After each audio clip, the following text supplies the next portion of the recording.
마가복음 9장 30절에서 34절 보겠습니다. 그곳을 떠나 갈릴리 가운데로 지날새 예수께서 아무에게도 알리고자 아니하시니 이는 제자들을 가르치시며 또 인자가 사람들의 손에 넘겨져 죽임을 당하고 죽은 지 3일 만에 살아나리라는 것을 말씀하셨기 때문이더라. 그러나 제자들은 이 말씀을 깨닫지 못하고 묻기도 두려워하더라. 가버나움에 이르러 집에 계실새 제자들에게 물으시되 너희가 길에서 서로 토론하는 것이 무엇이냐 하시되 그들이 잠잠하니 이는 길에서 서로 누가 크냐 하고 쟁론하였음이라. 아멘. 예수님께서 그 북쪽 이방인 쪽에 계시다가 요단강 이렇게 오른쪽, 그러니까 동쪽이죠. 갈릴리 동쪽이죠. 갈릴리 바다 동쪽에 대가볼리를 비롯해 역시 이방 쪽에 있다가 배를 타고 이스라엘 쪽으로 넘어오셨습니다. 넘어오셔가지고 사두개인 서기관이죠. 바리새인 이 사람들 논쟁을 하고 귀신 쫓고 이러시다가 조금 더 내려왔어요. 조금 더 내려와서 이제 갈릴리 바다 오른쪽에 가버나움, 뭐 많이 듣던 동네죠. 여기를 지나서 이제 조금 더 이제 예루살렘 가까이 가는데 이쯤 왔을 때 이제 갈릴리 가운데를 통과하고 있는 중에 아무에게도 자기가 이동하는 것을 알리고자 하지 않으셨다 그랬어요. 원래 뭐 예수님 나 간다 그래가지고 사람들 몰려든 건 아니지요. 말 안 해도 다 알고 온 것이지만 특별히 이때는 더욱 조용히 가고자 하셨어요. 왜 그러냐 했더니 예수님이 31절 보면 제자들에게 한 말씀 때문인데 인자가 사람들의 손에 넘겨져 죽임을 당하고 죽은 지 3일 만에 살아나리라. 만약에 이 말을 사람들이 듣고 예수님의 대속주임을 알지 못한다면 소위 예수님의 그 유명세 또는 보이는 기적에만 마음이 쏠려 있었던 사람들 같은 경우에는 예수님이 십자가에 죽고 살아난다는 소리에서 또 뭐만 들을까요? 죽는다는 소리만 듣겠죠. 그러면은 진짜 원치 않는 폭동이 일어날 수 있어요. 예수님이 그거 하려고 오신 건 아니단 말이에요. 그런데 요즘도 봐보세요. 어떤 정치인에게 자기의 마음이 사로잡히면 막 데모하잖아요. 뭐 그것을 다 나쁘다는 얘기는 아니에요. 필요한 걸 할 수도 있는 거죠. 의사 표현이니까. 예수님 보고 죽지 마라 할 거 아닙니까? 베드로 같은 놈이 얼마나 많이 나오겠어요. 그죠? 정을 이야기할 거예요. 예수님 아직까지 불쌍한 사람이 얼마나 많은데, 아직도 병든 사람이 얼마나 많은데 그 이야기 할 것이고, 또 어떤 사람은 당신이야말로 이 땅의 지도자인데 죽어버리면은 우리에게는 무슨 소망이 있겠냐 그러면서 막 핏대를 세워서 얘기하는 사람도 있을 거고, 어떤 사람은 정신없는 소리 한다 그러면서 미친놈 취급하는 사람도 있을 거고, 하여튼 별의별 인간적 욕망을 가진 소리들을 듣게 될 겁니다. 예수님이 그래서 조용히 하고 가자 이제 그렇게 하셨어요. 또 필요한 게 뭐였냐면 제자들을 가르치시며, 다른 복음서에도 그렇지만 이 마지막 예루살렘 가는 길에는 말이죠, 제자들이 아주 비밀한 것들을 많이 가르쳐 줍니다. 많이 보여줍니다. 그래서 이 제자들에게 예수님이 개인적으로, 그러니까 조용히 은밀하게 가르쳐 줄 것이 많은데 수많은 사람들이 몰려들어 이 귀한, 즉 제자를 세우는 마지막 담금질에 방해가 될까 하여 그렇게 하신 겁니다. 자, 그러고 보니 좀 수정할 게 있네요. 예수님이 지금 예루살렘을 내려오는 길에 여정이 생각보다 속도가 좀 더딥니다. 쑥 내려가면 되는데 좀 천천히 내려오는 느낌이죠. 그러면 저번에 변화산이 이 다볼산이 아닌가, 전통적으로 이렇게 의견을 갖고 있긴 한데, 다볼산은 여기보다 조금 더 아래쪽으로 이렇게 보인단 말이죠. 그러면 갈릴리보다 아래쪽이라면 예수님의 속도가 우리가 지금까지 생각했던 것보다 좀 더 느리다면 변화산은 거기가 아닐 수도 있겠다라는 생각이 듭니다. 자, 이래서 이제 우리가 들은 이야기하고 보는 이야기 이렇게 하나씩 조정해 보면 조금 더 바르게. 왜 우리가 그 동네를 안 가봐서 또 그 시대를 안 살아봐서 몰라요 정확히. 다 추정인데 그 추정치의 오차를 줄여나가는 그런 과정이 되기도 합니다. 그래서 성경을 봐야 됩니다. 자, 이제 제자들에게 이렇게 조용히 가자 그러면서 예수님은 계속 십자가, 부활, 이 대속 죽음에 대해서 가르치고 가시는 중입니다. 그러면 이게 주제니까 제자들도 말이죠. 예수님과 계속 이 주제의 대화를 나눠야 정상이죠. 그죠? 누가복음이나 마태복음 같은 경우는 사실은 좀 길잖아요. 그러니까 이 여정 가운데 예수님이 가르치셨던 내용들이 상당히 많이 나옵니다. 예를 들면 어제 우리가 읽었던 뭐랄까요, 그 귀신 든 아이 예수님이 고치셨단 말이죠. 거기도 설명이 더 붙어 있어요. 사람들이 이것을 보고 하나님의 권능이 나타났다고 해서 찬송하고 따르더라. 뭐 이런 이야기도 붙어 있고 조금 더 이렇게 좀 풍부한 말씀들이 있는데 마가복음에는 그런 것들은 조금 덜 쓰고 아주 이렇게 뭐랄까요, 담백하게 이렇게 써나가는 특징이 있단 말이죠. 그렇지만 놓치지 않고 쓴 게 뭐냐 하면 이때 당시에 제자들이 어떤 마음을 갖고 있었는가에 대하여 우리에게 가르쳐 주는데, 참 이런 말씀들 계속 보면서 계속 설교하면서 사람으로서 별로 그렇게 마음이 유쾌하지 않습니다. 왜냐하면 계속 우리가 흔히 말하는 부정적 얘기를 하게 될 수밖에 없단 말이죠.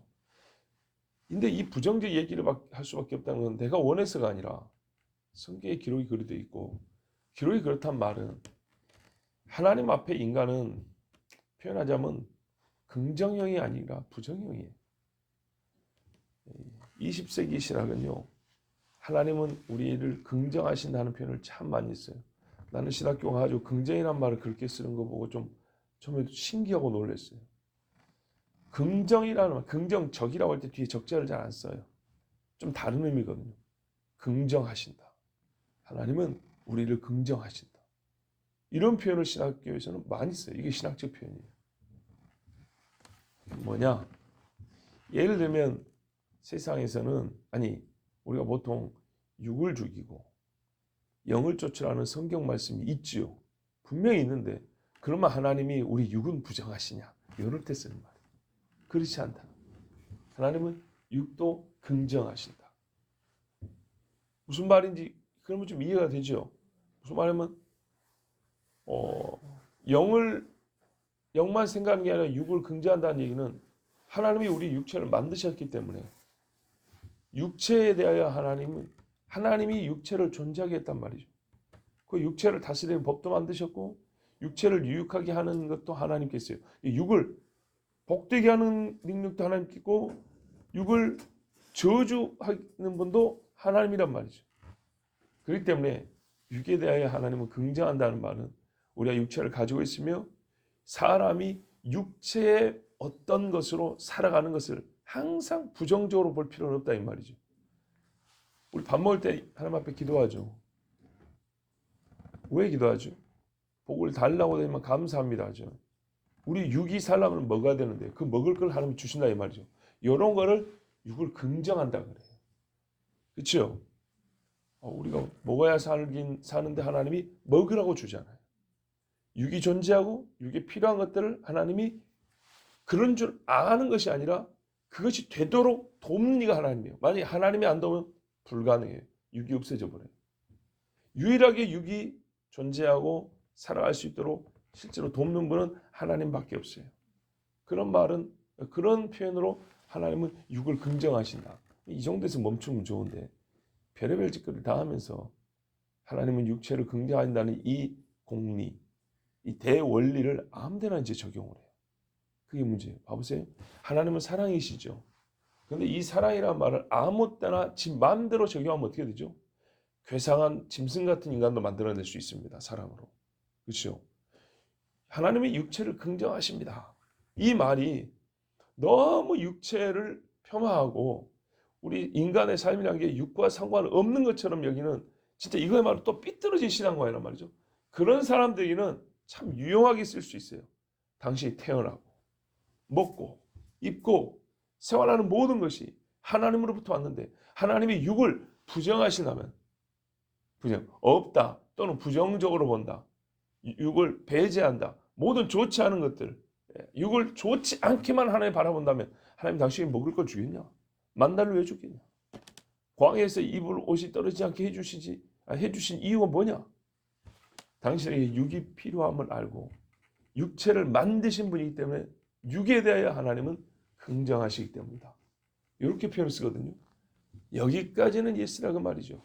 그런데 이 육에 대한 긍정이라는 것을 육체 모든 행위에 다 적용하면 돼야 안 돼요? 안 되죠. 근데 사람은 못 돼가지고 그런 식으로 나가요. 그래서 참 희한한 표현인데 그걸 가만 보면 사람들이 역시 육체를 긍정함이 아니라 성경에서 말하는 육체에 대한 부정적 진술, 부정적 판단마저도 무마시키고 외면하는데 그런 표현을 쉽게 사람들은 쓰려고 하는 것을 볼 수 있었어요. 역시 인간들은 하나님이 육을 부정하시지 않고 긍정하시는데도 스스로 부정하게 만드는 존재가 인간. 근데 이런 고발과 사실 그대로의 진술이 성경에는 가득해요. 인간에 대하여. 그러다 보니 말을 안 할 수가 없고 우리 자신이 쓰여진 그대로 깨달아야 합니다. 그런데 어떻게 되죠? 그러다 보면 부정적 느낌이 들죠.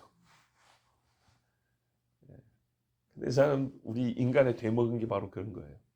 왜 이런 부정적 말씀을 하셨냐를 생각하기 전에 부정적인 자체가 싫은 거예요. 자, 이런 거는 하나님이 긍정하실까요? 부정하실까요? 부정하십니다. 네. 모른다가 아니라 안 좋다고 판단하신다는 얘기입니다. 이런 식의 모습. 이게 모든 인간에게 있고요. 항상 있어요. 항상 있고 이것은 우리가 주님과 얼마나 먼가. 그리고 주님이 이런 식의 우리 인간의 모습을 얼마나 진짜 말 그대로 부정하시는가를 우리가 진짜 깨달아야지. 또 오늘 새벽에도 우리가 이런 모습밖에 안 됩니다 하고 그렇게 부정적으로 자꾸 말을 하는 게 아니에요. 아시겠어요? 우리가 신학적 표현을 몰라서 그렇지만 실제 있어서는 한없이 인간을 긍정화하여 말하는 것을 좋아하는 자기 듣기 좋은 대로 행하였더라. 눈에 보기 좋은 대로 행하였더라. 듣기 좋은 대로 행하였더라. 그것을 주님 앞에 나와서도 끝까지 고집하는 것뿐이에요. 보세요. 오늘 그대로 그래요. 제자들이 이 말씀을 깨닫지 못하고 묻기도 두려워하더라. 예수님은 계속 이 주제를 강조하여 지금 말씀하고 있어요. 나 십자가 지러 간다. 근데 몰라요. 십자가가 뭔지 전혀 몰라요. 죽는다는 것밖에 몰라요. 죽는다는 것밖에 모르니까 일단 죽는 거니까 두렵긴 하죠. 왜? 목적이 뭔데? 왜 그래야만 하는데? 이것에 대하여 몰라요. 그러니까 죽음에 대한 두려움은 있는데 이유를 몰라요. 이게 합치가 안 돼요. 그러면 어떻게 해야 제자입니까? 물어야죠. 왜 그 끔찍한 말씀을 합니까? 왜 자꾸 그렇게 부정적인 이야기를 합니까? 이제 그만 좀 하시면 좋겠는데. 근데 예루살렘 가는 내내 그 이야기를 하는 거예요. 예수님은. 계속 그 가르침이에요. 특별히 요한복음 보세요. 그 어느 때보다 예수님의 말씀이 많이 읽으세요.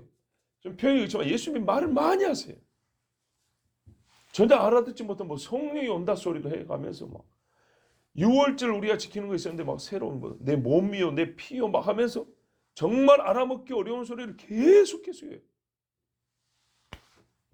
그런데 제자들이 생각만큼 질문이 없어요.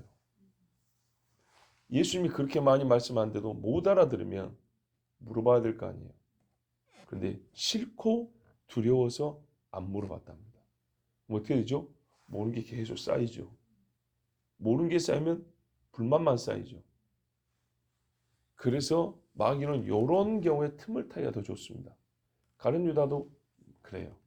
가룟 유다 같은 경우는 돈을 원래 좋아하는 사람인데 예수님에 대한 세속적 기대가 있었던 사람인데 그리고 3년 동안 고생을 했는데 보세요. 얼마나 요구할 만한 이유가 많아요. 뭔가를 요구할 만한 자기 근거가 많잖아요. 나 이렇게 해왔던 사람이라고. 근데 속은 하나도 안 바뀌었어요. 근데 예수님이 내일 곧 죽는다 이 말이죠. 그럼 어떻게 되겠어요? 화가 납니다. 예.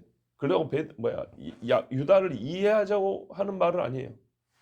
유다를 긍정하자고 하는 말이 아니라 아무것도 변하지 않는 사람들에게서는 예수님에 관하여 제일 중요한 것을 사실은 듣고 싶지 않아요.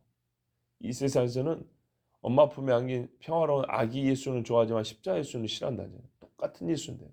근데 우리도 마찬가지예요. 2000년 전에 죽은 예수는 뭐 보고 눈물 흘릴 수 있는데 다시 오신다는 예수는 같은 예수인데 왜 그렇게 싫은지. 똑같아요. 그러니까. 하나 다를 게 없어요. 그러면서 뭔 소리를 하냐. 가버나움에 이르러 집에 계시자 예수님이 오히려 물어봤어요. 너가 자꾸 오는 너희들끼리 뭔 얘기를 하던데 무슨 이야기 했냐. 다 알면서 물어본 거죠. 그랬더니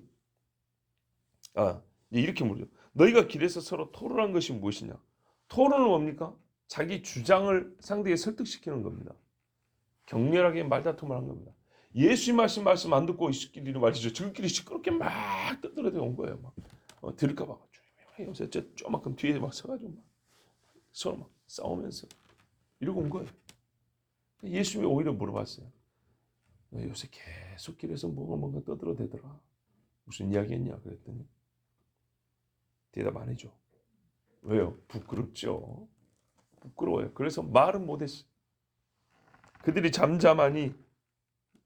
근데 사실은 무슨 이야기 했냐. 나중에 마가가 솔직히 얘기 마가복음에서 고백한 거예요. 우리가 그때 사실은 무슨 이야기 했냐. 누가 크냐 하고 쟁론하였습니다. 예, 나는 이러이러해서 내가 크다. 웃기는 소리 하지 마라. 야, 내가 니보다 부름받은 게 일주일 빨라 임마. 어디서 내가 크지. 이 사람들 니는 뭘 버리고 왔냐. 나는 철밥통을 버리고 온 사람이야. 예수님 있잖아. 하나님의 나라를 위하여 뭘 버리고 한 사람. 내가 더 많이 버렸는데. 야, 너희도 결혼했어? 이 새끼들이 처자식 두고 오는 그 마음을 몰라. 너희 다 총각들이지. 나는 임마 집에 가면은 아기가 있고 부인이 있고 하는데 얼마나 내가 집에 가고 싶은지 알아 하면서. 예.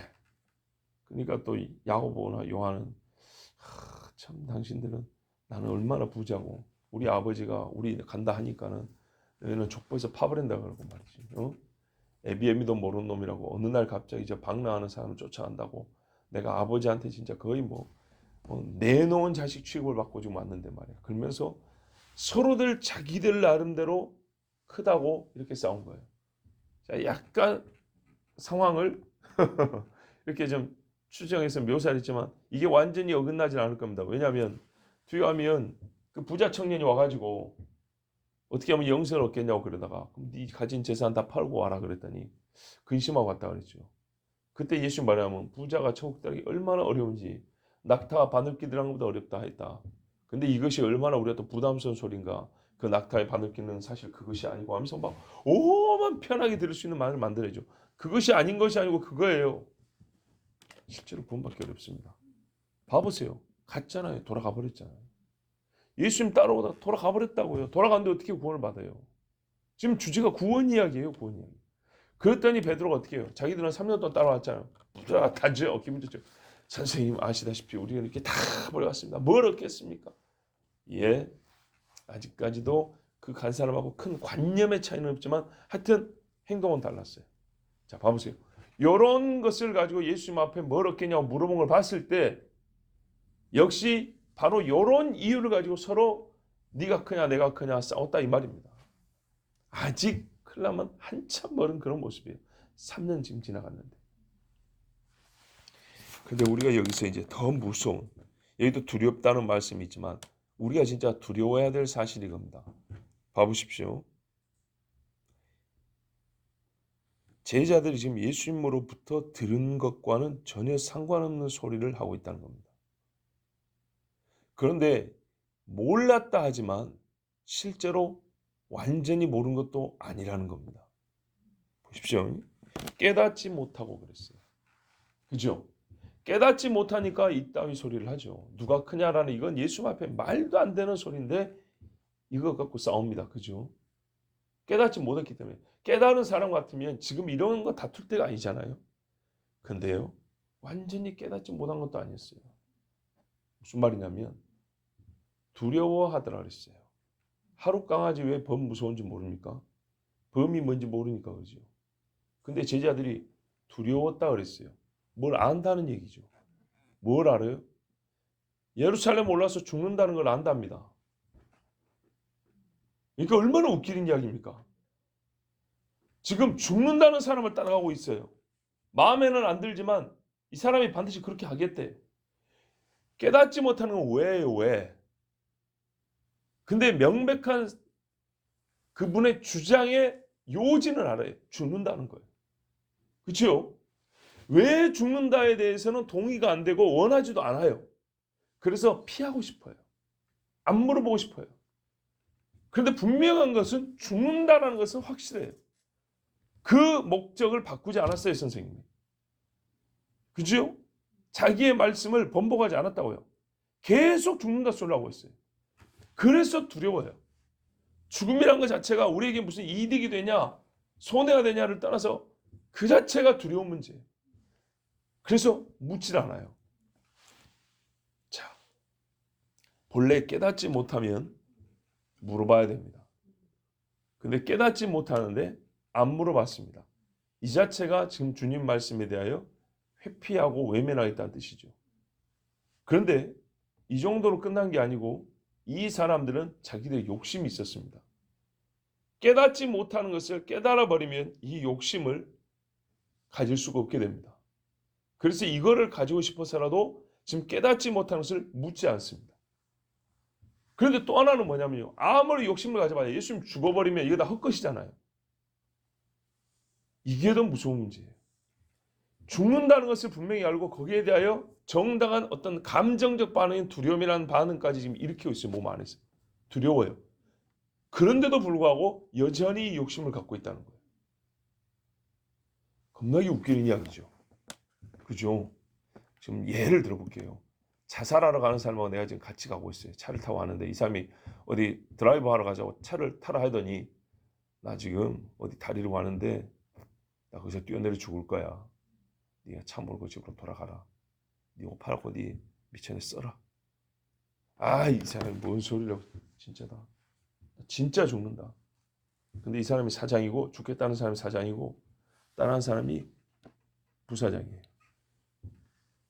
근데 이 사람은 뭐 하고 싶어요? 사장 되고 싶은 마음이 있겠죠. 아니다. 그렇게 보면 말이 안 되겠구나. 아, 이 사람이 근데 죽으면 이 회사가 망하게 돼 있어요. 예를 들면 망하게 돼 있어요. 지금까지 같이 따라오고 일한 게 아무 소용없게 돼 있어요. 그런데 이 사람이 이 차에 한 몇 사람 타고 있다 치자고요. 좀 얘기를 좀 수정해서 직원들이 몇 사람인데 서로 다음 승진이 누구냐 막 이 소리 하고 있는 거예요. 근데 이 사장은 뭐냐면 내가 죽는다 그랬어요. 죽으면 이 회사 없어져 버립니다. 하도 부도 날 직전이라서 사장 죽으면 이 회사 없어져 버리는데 지금 죽는다 소리 하는데도 불구하고 계속 다음 승진은 누구다 지금 얘기가 이 차 안에서 오고 가고 있어요. 여기는 죽는다 소리하고 얘들끼리는 다음 승진이 누구다고. 이걸 우리 제3자에서 볼 때는 얼마나 웃깁니까? 그죠? 죽어버리면 이거 아무 소용없는 건데 지들끼리는 나 죽는다. 아니 이렇게 알았으니까 가만 좀 있어봐. 그러면서 다음에 네가 부장하고 네가 상무하고 막 이 소리 하고 있다고요. 정말 웃기죠. 제가 지금 말씀드리는 게 바로 이거예요. 얼마나 진짜 바보 같은 거 보세요. 제자들이요. 아는 것과 모르는 게 있다니까요. 아는 것은 예수님이 죽는다예요. 그걸 알았기 때문에 두려움이 생겼어요. 그죠? 죽는다는 걸 알았기 때문에 두려움을 느끼면서도 왜를 모른다는 것 때문에 자기가 지금 아는 것까지도 모르는 것처럼 살고 있어요. 왜를 모르는 거예요. 근데 예수님이 죽어서 우리와 함께하지 않는다는 이것으로도 왜는 몰라도 죽는다는 그 사실 자체만으로도 이 사람들이 지금 예수님 옆에 오른편이 왼편이라는 이 대화는 전혀 무익한 말이 되어버린 거예요. 하나 소용없는 소리가 되는 거예요. 그러니까 얼마나 바보 같냐고요. 죽는다는 것을 아예 못 알아먹었던지 아니면 죽지 못하게 막을 능력을 갖고 있든지, 그죠? 우리가 막자, 절대 못 죽게. 그래야 어쨌든 예수님이 계셔야 오른편에 하든지 왼편에 하든지 할 거 아닙니까? 근데 예수님이 죽는다는 것이 확실하고 막지도 못할 건데 하는 말은 예수님이 살아있음을 전제로 하여 어디에 네가 앉고 누가 높니 누가 낮니 하는 이딴 소리를 지금 예수님과는 계속 하고 있다는 이 말입니다. 이렇게 바보 같은 짓을 하고 있어요. 근데요, 봐보세요. 마치 죽음을 모르는 사람 같죠. 근데 실제로는 죽음을 알아요. 뭘 모르냐? 왜 죽는지를 몰라요. 왜 죽는지를 모르는데 마치 하는 짓은 죽는다는 사실조차도 모르는 것처럼 제자들이 지금 주님 앞에 서 있어요. 이게 우리 신앙생활이라고요. 자, 여러분도 설교 들을 때 한번 생각해 보세요. 제가 예를 들어 설교 안에서 한 설교 안에서 쉬운 걸 하나 얘기하고 어려운 걸 하나 얘기했어요. 이게 딱 두 개만 있으면 좋은데 하나, 둘, 셋, 넷, 도레미파솔 여러 단계로 있었다 해요. 한 시간 설교 중에. 그런데 앞에 하나나 두 개는 알아먹겠어요.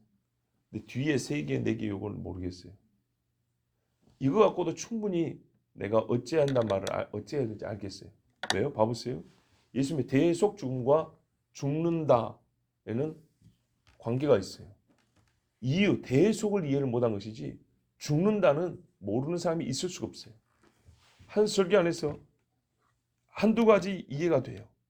그 다음에 조금 이해가 잘 안 돼요. 이것만 가지고도 사실은 이 뒤의 것을 정확히는 몰라도 상관이 있는 이야기이기 때문에 말 그대로 반은 들은 거예요. 반은 알아먹는 거예요. 이 반만 가지고도 누가 크니 이야기는 하면 안 돼요. 할 수가 없어요. 근데 뒤의 거를 모르기 때문에 우리 마음속에서 어떤 일이 뭐냐면 다 모르는 것으로 스스로 이렇게 만들어버려요. 나 오늘 속에서 하나도 못 알아먹겠다. 이렇게 된다고요. 그죠? 그리고 이 뒤에 게 이해가 안 되고 깨닫지 못하기 때문에 물어볼 생각을 하지 않고 어떻게 해요? 자기 마음 안에서 이 뒤에 거는 죽여버려요. 희한하게 어떤 일이 뭐냐? 연달아 이 앞에 것도 죽어버려요. 그런데 양심 뭐가 있어요? 죽는다는 걸 알아먹기 때문에 두려움이 있죠. 앞에 걸 알아먹었기 때문에 사실은 이 들은 만큼에 대한 어떤 영적 부담감이 분명히 있어요. 그런데 뭐예요? 내가 오른편 왼쪽에 서고 싶은 이 마음은 이거보다 커요. 그래서 뒤에 거를 근거로 앞에 것도 죽여버려요. 이런 일들이 우리에게 있습니다. 여기 있잖아요. 여기. 예수님이 왜 죽는다는 얘기를 처음부터 안 하고 그냥 죽는다만 얘기를 해도 이런 이야기 하면 안 되죠. 그죠? 근데 희한하게 충분히 이해가 되시죠? 예. 너무 이게 정말 우리 현실적이고 심각한 문제라서 제가 지금 연거푸 말씀드린 거예요. 사실 왜 죽는다는 얘기를 안 하고 왜에 대한 이야기를 안 하고 그냥 죽는다만 얘기를 해도 정신이 혼미해서 오른편이 왼편이 이런 소리가 아예 싹 들어가야 된다고요. 본래는 죽는다 한 가지만 갖고도. 근데 왜 죽는다까지 예수님이 얘기해서 더 고차원을 얘기해서 왜를 몰라요. 왜를. 그래서 왜까지 알아야 이런 이야기를 하지 못하는 것처럼 스스로 자기 마음속에 이렇게 바꾼 다음에 왜를 모르기 때문에 내가 이 앞에 것도 모르는 것이냐. 스스로 자기 속에서는 사람들 속에서는 이렇게 뭔가 들은 말씀에 대한 새로운 왜곡과 요리가 들어갑니다. 조리를 새롭게 해요. 그리고 예수님의 전체 말씀, 내가 죽는다와 왜 죽는다, 이 두 가지가 다 이 제자들 귀에 안 들린 것 마냥 제자들은 예수님 앞에 자기들의 생각을 나타냅니다. 오른편에 서냐 왼편에 서냐 누가 크냐. 이것은 왜를 몰라도 사실은 할 수 없는 이야기인데 왜를 모른다는 것 때문에 두려움의 감정 명백히 존재하고 죽음에 대한 인식이 분명히 있음에도 불구하고 이것마저도 합당하게 부정할 수 있는 근거를 가진 셈. 그렇게 여긴다 이 말이죠. 그리고 이것이 조금이라도 뭘까 자기들의 이 삐뚤어진 마음이나 덮어버리는 외면한 이 마음이 들통날까 봐 묻질 않아요. 왜를 알아버리는 순간 죽음에 대해서도 명백하게 아는 게 되어버리죠. 그래서 왜에 대해서 안 물어요. 죽음에 대한 두려움 정도는 무시할 수 있어. 예, 은근히 모른 척 지나갈 수 있어요. 근데 왜를 알아보는 순간 이제 모든 걸 부정할 수가 없어요. 자기들이 원하는 바 오른편 왼편 이야기는 꺼낼 수 없다는 것을 알아요. 그래서 묻질 않아요. 모른 척하고 지나가야 뭐 하나 건질 수 있어요. 이와 같은 모습이 우리가 일상생활에도 있냐 없냐 하면 있어요. 예. 나이가 많이 들어야 수가 좀 높아져야 이런 묘한 수를 쓰냐? 아니요. 어릴 때도 다 해요. 애들도 봐보세요. 나 몰랐어. 이런 말 잘 쓰죠. 네가 지금 알고 있는 게 뭔데? 나 이건 알았지. 뭘 모르는데? 저건 몰랐지. 야 임마 근데 그거 아는 요걸로도 사실은 이렇게 해야 되는 거야. 아 그래요? 다 알아요. 사람의 생각하는 바가 어리석다 악합니다. 이게 꼭 남의 걸 도둑질하고 사람을 죽이고 이런 생각을 해서가 아니라 주께서 주신 것을 온전히 받지 아니하는 이거를 회피하고 외면하는 이런 생각의 이런 것도 온전하지 않은 겁니다. 어젯밤에도 참 우리가 유쾌하게 들을 수 있는 그런 말씀들은 아니었지만 세상에 사람을 설명하는 말들이 얼마나 많은지 모릅니다. 성경을 통해서 배우세요. 정말로 성경이 가르쳐주는 인간이 어떤 존재인가 보면 진짜로 이게 문제예요. 하나님 앞에 솔직하고 담백하다는 것이 참 귀한 것을 우리가 가면 갈수록 깨닫습니다. 다 알아요. 보세요. 예수님이 다 보고 계세요. 주님이 우리를 앞에 두고 하신 말씀입니다. 내가 예루살렘 올라와서 대제사장과 서기관들에게 사로잡혀 이방인의 손에 넘겨져 죽임을 당한다. 너희 죄를 속량하려 죽는다. 그리고 죽은 후 3일 만에 부활한다. 여기에 맞는 생각을 하시면 됩니다. 예수님이 죽는다와 부활한다에 맞는 생각을 하면 됩니다. 예수님이 나의 죄를 대속하러 죽으신다. 우리의 죄값을 대신 짊어지셨다. 나에게서 죄를 제거하신다는 이 엄연한 사실에 합당한 부합한 생각과 언어를 가지면 됩니다. 기도하겠습니다. 하나님 감사합니다. 오늘도 우리를 사랑하시고 인도하시사 하나님 전에 나오게 하시고 귀한 자녀들이 다 함께 마음이 깨끗하고 어린아이와 같이 주님 앞에 서게 해주심을 감사합니다. 맞습니다. 이 무지와 왜곡된 마음을 고치시려고 그냥 추상적인 순수함이 아니라 정말 구체적으로 이 삐뚤어진 마음들을 고치시려고 주님은 제자들의 눈앞에 어린아이 하나를 세우셨다 하였습니다.